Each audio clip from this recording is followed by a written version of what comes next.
My name's Will Dixon, a hospital doctor at Salford Royal and a professor at the University of Manchester.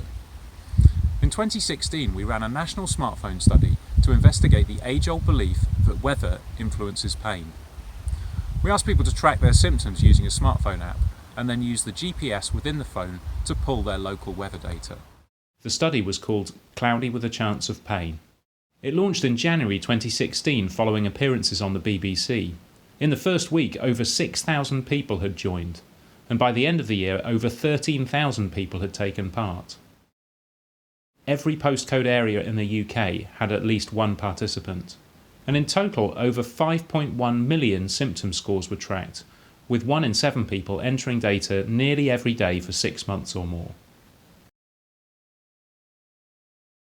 First, we found days where people reported an increase in their pain.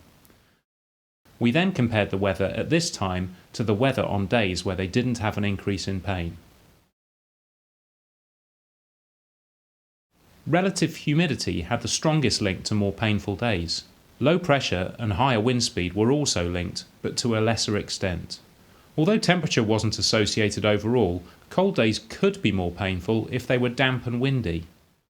Rainfall was also not associated with pain. On the worst days, when it was damp and windy with low pressure, painful days were 20% more likely compared to a day with average weather. By combining the dedication of thousands of volunteers with the power of technology, we've come much closer to answering this age-old and important question.